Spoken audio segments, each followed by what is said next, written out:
Kembali lagi bersama saya di channel Pakku BK.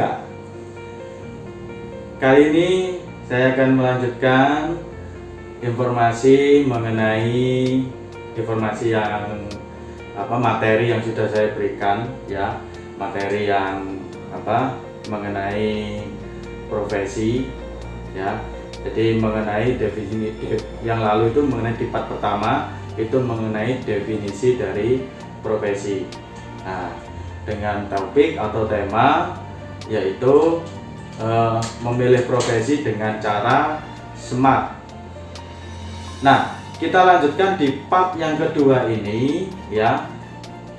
Di mana nanti kami akan memberikan ciri-ciri atau karakteristik dari profesi. Nah, tapi sebelum itu, ya, terus subscribe.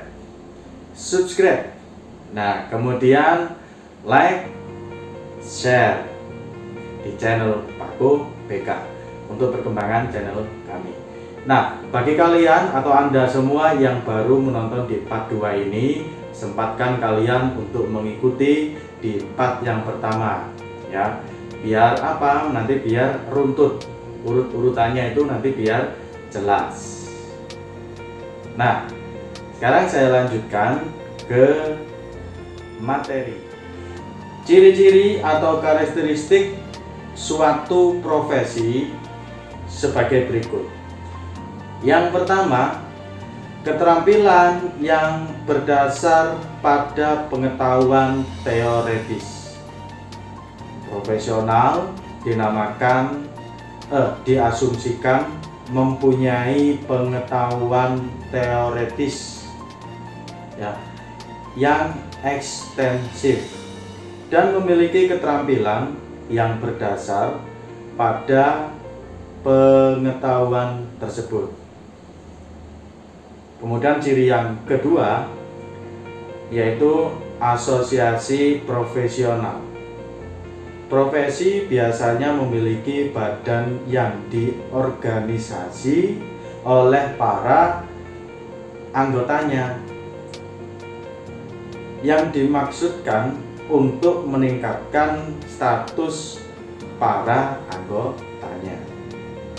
Ciri yang ketiga dari profesi yaitu pendidikan yang ekstensif.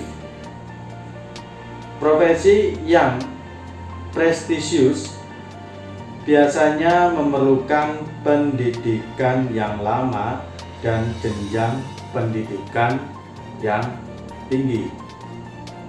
Kemudian ciri yang keempat, ujian kompetensi. Sebelum memasuki organisasi profesional, biasanya ada persyaratan yang lama dan ada persyaratan untuk lulus, ya, dari suatu tes menguji terutama pengetahuan teoretis. Kemudian ciri yang kelima yaitu pelatihan institusional. Selain ujian, juga biasanya dipersyaratkan untuk mengikuti pelatihan institusional di mana calon profesional mendapatkan pengalaman praktis sebelum menjadi anggota penuh dalam organisasi.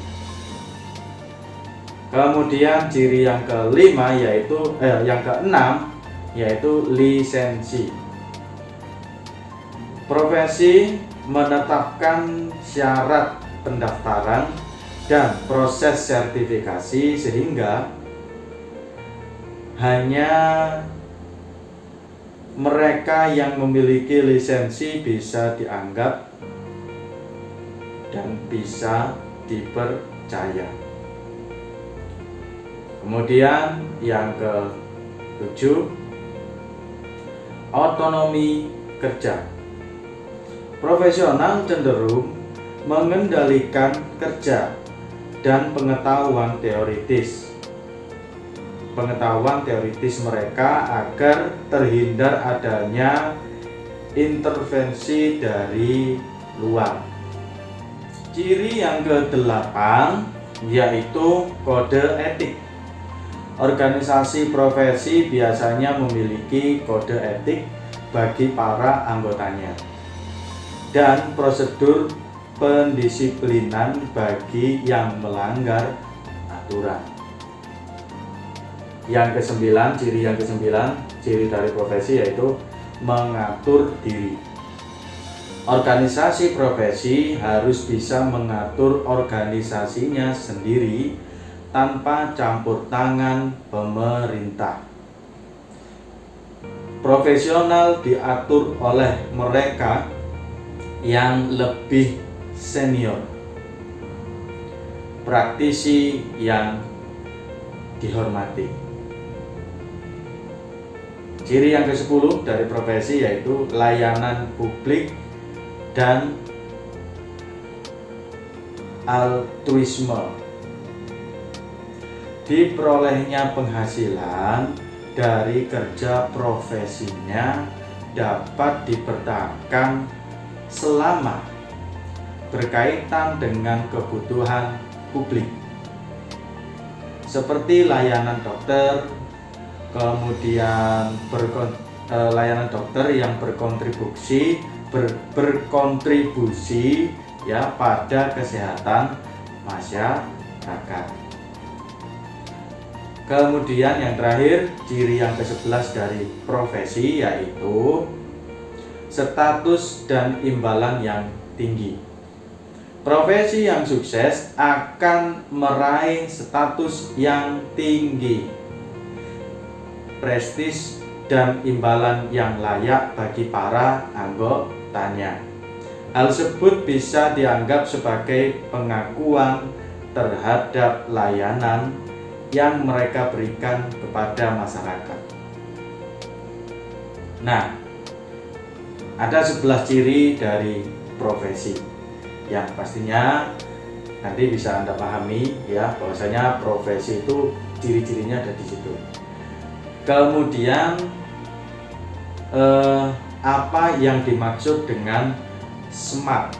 Nah, apa yang dimaksud dengan SMART? Nah, ini yang tidak penting ya. SMART singkatan dari specific, measurable, achievable, reality atau reality based ya, reality based.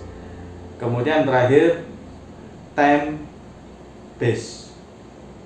Yang dimaksud dengan spesifik adalah dalam menentukan sesuatu itu harus jelas ya. Dalam arti tujuan yang ingin kita capai itu harus jelas dan tidak meragukan. Kemudian measurable ya, artinya bisa diukur atau terukur. Jadi dalam menentukan tujuan hidup harus dapat diukur dengan mempertimbangkan berbagai aspek seperti baik buruk ya, tingkat kemudahan dan kesukaran atau kesulitan, serta pertimbangan-pertimbangan lainnya yang pastinya dapat diukur. Kemudian achievable. Achievable artinya dapat dicapai. Dalam menentukan tujuan hidup ya, dalam menentukan sebuah tujuan itu harus dipertimbangkan ya, harus dipertimbangkan ketercapaiannya. Ini yang penting. Sesuaikan dengan kesempatan dan kemampuan. Jadi jangan sampai Anda memiliki sebuah tujuan itu tidak bisa diukur dan tidak bisa dicapai. Nah, kemudian reality based artinya berdasarkan realita. Maksudnya dalam menentukan tujuan hidup jangan terlalu muluk atau berlebih-lebihan, yang realistis saja. Nah, yang terakhir, time base, artinya ada batasan waktu.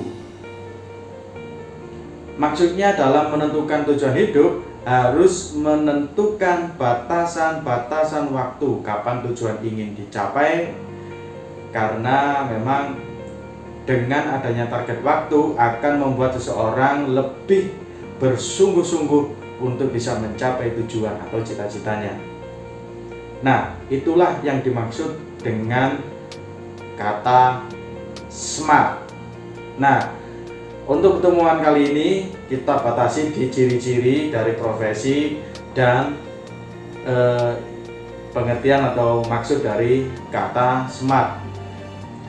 Kita lanjutkan di part selanjutnya, yaitu nantinya kita akan membahas mengenai memilih profesi dengan cara SMART itu bagaimana.